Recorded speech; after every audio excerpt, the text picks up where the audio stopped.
Perkembangan luar negara dimulakan dengan Britain akan memperkenalkan undang-undang baharu hari ini bagi menghalang syarikat-syarikat penerbangan daripada mengambil penumpang yang disyaki mahu menyertai kumpulan militan Islamic State IS di Syria dan Iraq. Agensi Keselamatan Britain menjangkakan sekitar 600 rakyat negara itu telah pergi ke Syria atau Iraq untuk menyertai IS, termasuk seorang lelaki dikenali sebagai Jihadi John yang muncul dalam beberapa klip video IS sebelum ini.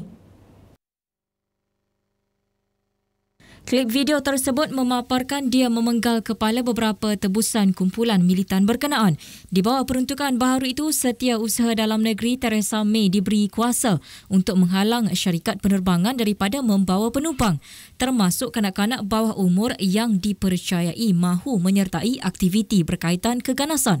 Kenyataan daripada Kementerian Dalam Negeri menjelaskan sekatan itu melibatkan beberapa laluan penerbangan yang telah dikenal pasti seperti ke Syria.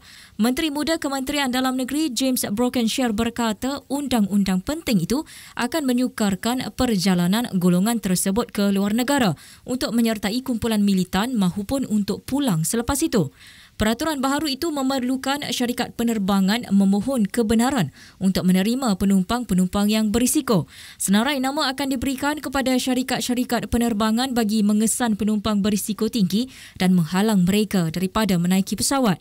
Kuasa tambahan itu merupakan antara usaha terbaharu Britain untuk menyekat kemasukan anggota militan dari negara luar ke Syria menerusi penerbangan komersial. Perkembangan itu berlaku beberapa minggu selepas 3 pelajar sekolah dari London menyertai IS dengan menaiki penerbangan melalui Turki. Sementara itu, di Argentina, 8 warga Perancis yang menjalani penggambaran bagi sebuah rancangan realiti televisyen terbunuh apabila 2 helikopter yang dinaiki mereka bertembung di udara di barat laut Argentina. Turut maut adalah 2 juruterbang warga Argentina yang membawa helikopter berkenaan. Menurut pegawai rasmi dan laporan media, pelakon itu sedang menjalani satu penggambaran siri survival di kawasan pergunungan di wilayah La Rioja apabila helikopter yang membawa mereka berlanggar antara satu sama lain. Jurucakap wilayah itu Horacio Alarcon berkata 2 helikopter bertembung antara satu sama lain ketika kejadian dan tiada yang terselamat.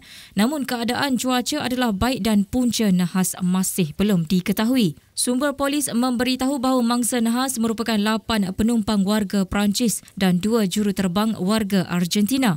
Media Argentina menunjukkan 2 bangkai helikopter yang musnah dijilat api.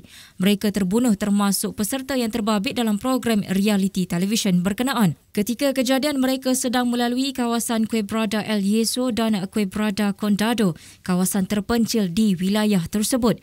Salah satu helikopter ialah milik kerajaan wilayah dan sebuah lagi milik penganjur program realiti itu yang diadakan 3 tahun berturut-turut di sebuah perkampungan di Villa Castelli.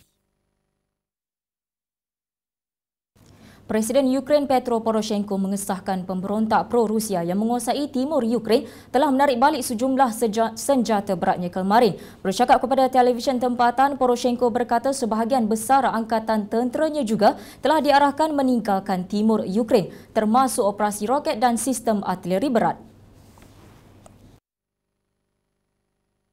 Tindakan itu dilakukan serentak dengan pematuhan perjanjian gencatan senjata yang dicapai pada Februari lalu.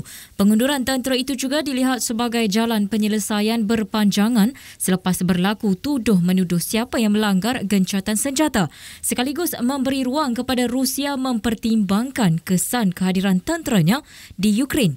Terdahulu sekurang-kurangnya 6,000 orang dipercayai dibunuh dan lebih daripada 1 juta penduduk awam telah melarikan diri sejak konflik berlaku April tahun lalu di Timur Donetsk. Dalam perkembangan lain, Presiden Rusia Vladimir Putin mengakui rancangan untuk menjajah rantau Crimea Ukraine Mac lalu dilihat gagal.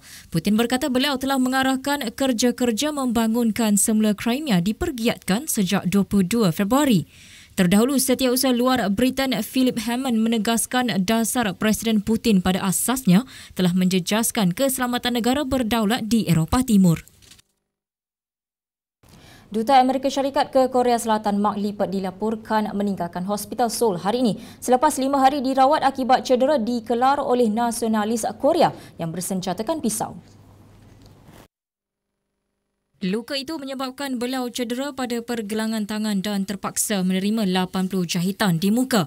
Polis kini membuat pertuduhan termasuk cubaan membunuh yang dilakukan Kim Ki Jong 55 tahun dalam serangan di forum yang membincangkan penyatuan semula Korea. Kerajaan Korea Selatan mengarahkan keselamatan ditingkatkan bagi misi diplomatik termasuk kedutaan Amerika Syarikat. Lipat enggan mengulas kawalan keselamatan selepas kejadian itu namun berharap dapat kembali bertugas secepat mungkin. Lipat berkata kemalangan itu adalah jelas satu insiden yang menakutkan. Susulan kejadian itu, Rumah Putih mengarahkan kawalan keselamatan ketat diberikan kepada semua warga negara di Semenanjung Korea. Semoga paparan kami memberi informasi kepada anda untuk menjadi warga yang berinspirasi dan penuh motivasi. Ikuti kami di hari esok di waktu yang sama. Saya Diati Zaidi. Dan saya Zalazi Yusof. Assalamualaikum. Sejahtera Malaysia. Jumpa lagi.